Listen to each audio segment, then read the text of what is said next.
ये कहानी है मंगरू की जादुई हांडी और लालची सेठ की। ये पुराने समय की बात है। एक गांव में एक मंगरू नाम का आदमी रहता था, जो बहुत ही शरीफ और ईमानदार था।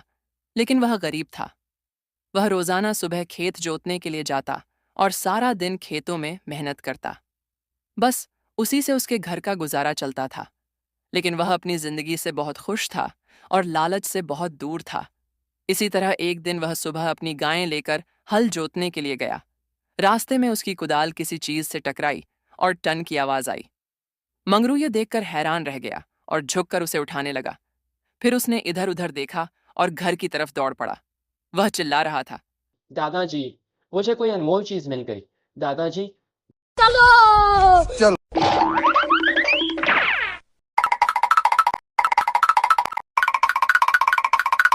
जब घर पहुंचा तो दादाजी से कहने लगा। आज मुझे खेतों में काम करते हुए यह अजीब सी हांडी मिली है। दादाजी बोले, इसमें शोर मचाने वाली कौन सी बात है? दादाजी, मुझे यह कोई आम हांडी नहीं लगती। क्या पता ये कोई जादुई हांडी हो और हमारी किस्मत बदल जाए। दादाजी बोले। तो यहाँ बैठ, अभी इसे देखते हैं। दोनों बैठे और हांडी को सामने रखकर उसे घूर ही रहे थे कि अचानक मंगरू बोला, अगर यह कोई जादुई हांडी है तो क्या ही मजा हो अगर इसके अंदर से बिरयानी की प्लेट निकल आए। बस इतना कहना था कि हांडी के अंदर से बिरयानी की प्लेट निकल आई। ये देखकर दादाजी और मंगरू दोनों हैरान रह गए। फिर दादाजी डरते हुए बोले, अगर तू वाकई जादुई है तो एक प्याला गुलाब जामुन का निकाल। बस इतना कहना था कि फौरन हांडी में से गुलाब जामुन का प्याला निकल आया। रोम रोम भाइयों। फिर दादाजी और मंगरू ने आपस में मशविरा किया कि हम अब एक ठेला लगाएंगे, जिससे हमारा फायदा भी होगा और लोगों को सस्ते दामों में चीजें भी मिलेंगी। फिर अगले दिन सुबह मंगरू ने एक ठेला लगा लिया। थोड़ी देर गुजरी तो गांव का एक आदमी आया और बोला, अरे मंगरू भैया, एक प्लेट राजमा चावल दे दो। मंगरू ने एक प्लेट उसे दे दी। बस वह खाने लगा और तारीफ करने लगा। अरे मंगरू भैया, बहुत मजा आया तुम्हारे चावल खाकर। फिर वह चला गया। थोड़ी देर बाद एक और गांव का आदमी आया और रोम रोम भाइयों। और कहने लगा, अरे भैया, एक बड़ा थाल लगा दो। वह भी खाने लगा और बोला, अरे भैया, ये तुम कहीं से लाते हो या खुद बनाते हो? इतने मजेदार खाने तो मैंने आज तक नहीं खाए। वाह क्या सीन है। मंगरू बहुत खुश था। उसके ठेले पर ग्राहक आते जा रहे थे। थोड़ी देर बाद गांव का बड़ा जासूस काजू कतली भी वहां पहुंच गया।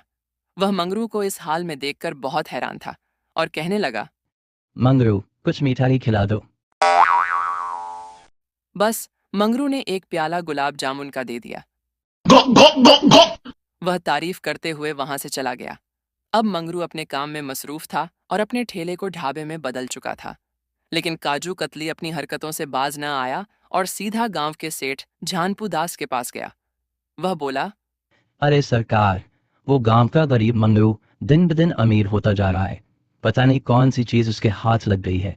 पहले उसके पास खाने को रोटी नहीं थी, अब उसने ठेले से ढाबा बना लिया है। सेठ झानपू दास बोला, तो फिर पता लगाओ उसके पास कौन सी ऐसी चीज है जिससे वह दिन ब दिन अमीर होता जा रहा है। अरे मैं तो चाहता हूँ सबका भला हो, लेकिन शुरुआत मेरे से हो।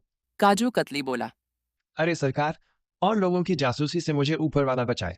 लेकिन मुझे लगता है उसके पास कोई जादुई चीज है, क्योंकि मैंने सुना है उसे कोई जादुई चीज मिली है। बस दोनों वहीं बातें कर रहे थे और उधर मंगरू अपना ढाबा चला रहा था। थोड़ी देर बाद मंगरू के ढाबे पर बहुत भीड़ लग गई। अभी मजा आएगा ना भिड़ो। ये देखकर सेठ जानपू दास से रहा नहीं गया और वह सोचने लगा, यह गरीब कंगाल कुछ ही दिनों में अमीर हो गया। कल यह मेरे मुकाबले में खड़ा हो जाएगा। इसे झुकाने की कोई तरकीब सोचनी पड़ेगी। ऐसा मत करो मेरी जान, लाइफ में कुछ अच्छा करो यार। बस फिर क्या था। पूरी रात सेठ अपने घर में परेशान घूमता रहा और तरकीब सोचता रहा। सुबह होने का इंतजार करने लगा। जैसे ही सुबह हुई, सेठ जानपू दास काजू कतली से रास्ते में मिला और पूछा, मैं कैसे पता लगाऊं कि उसके हाथ में कौन सी चीज लगी है? काजू कतली बोला, सरकार, इसका एक ही हल है। उसके घर जाकर देखा जाए कि उसने क्या छुपा रखा है जिससे वह अमीर होता जा रहा है। यह सुनकर सेठ फौरन अपने घर चला गया और टहलने लगा। रात होने का इंतजार करने लगा। जैसे ही रात हुई, सेठ मंगरू के घर में दबे पांव दाखिल हुआ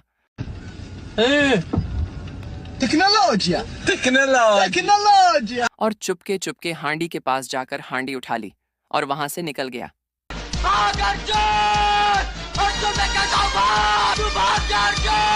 थोड़ी देर बाद जब मंगरू की आंख खुली तो वह जोर जोर से चिल्लाने लगा। मैं लुट गया, बर्बाद हो गया। ये सुनकर दादाजी कमरे में आ गए। मंगरू ने दादाजी को देखा तो बोला, दादाजी, मेरी हांडी चोरी हो गई। दादाजी परेशान हुए और बोले। ये कोई खुलेआम रखने की चीज नहीं थी। मंगरू बोला, मुझसे बड़ी गलती हो गई, आप मुझे माफ कर दीजिए। लेकिन अब हमारा क्या होगा? दादाजी बोले। बेटा, कोई बात नहीं, जो भी होगा अच्छा ही होगा। मंगरू बोला। दादाजी, अब मैं क्या करूं? अब तो मेरी दुनिया ही खत्म हो गई। दादाजी बोले। कोई बात नहीं, जल्दी ही सब कुछ वापस लौटेगा। मंगरू परेशान होकर अपने घर के बाहर आकर बैठ गया।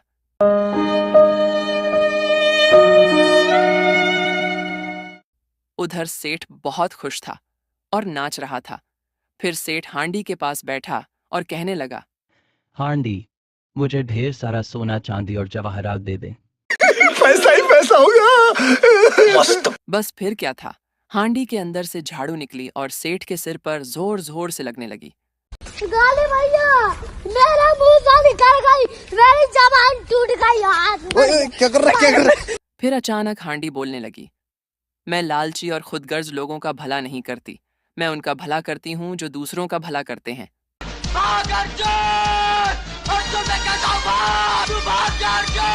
सेठ ने फौरन हांडी उठाई और घर से निकल पड़ा। थोड़ी देर बाद सेठ मंगरू के घर पहुंचा और देखा कि मंगरू बहुत परेशान है। जब मंगरू ने सेठ के हाथ में हांडी देखी तो बहुत खुश हुआ और बोला, सेठ जी, ये हांडी आपको कहाँ से मिली? सेठ बोला, आज मैं बहुत शर्मिंदा हूँ कि मेरी वजह से तुम इतना परेशान हुए। असल में तुम्हारी हांडी गुम नहीं हुई थी, बल्कि मैंने चुरा ली थी। लेकिन मुझे मेरी लालच का सबक मिल गया। अब तुम अपनी हांडी ले लो और मुझे माफ कर दो। मैं दोबारा ऐसी गलती नहीं करूंगा। मंगरू खुशी से अपनी दादाजी के पास जाकर बैठ गया। दादाजी बोले, अरे मंगरू, मैंने तुमसे कहा था सब कुछ बेहतर ही होगा। बस तुम्हें तुम्हारी हांडी मिल गई, अब इसे संभाल कर रखना। इतने में हांडी बोल उठी, मैं आप दोनों से कभी अलग नहीं रहूंगी, क्योंकि आप दोनों बहुत अच्छे हैं और लोगों का भला सोचते हैं। अब हम इस घर में हंसी खुशी जिंदगी बिताएंगे।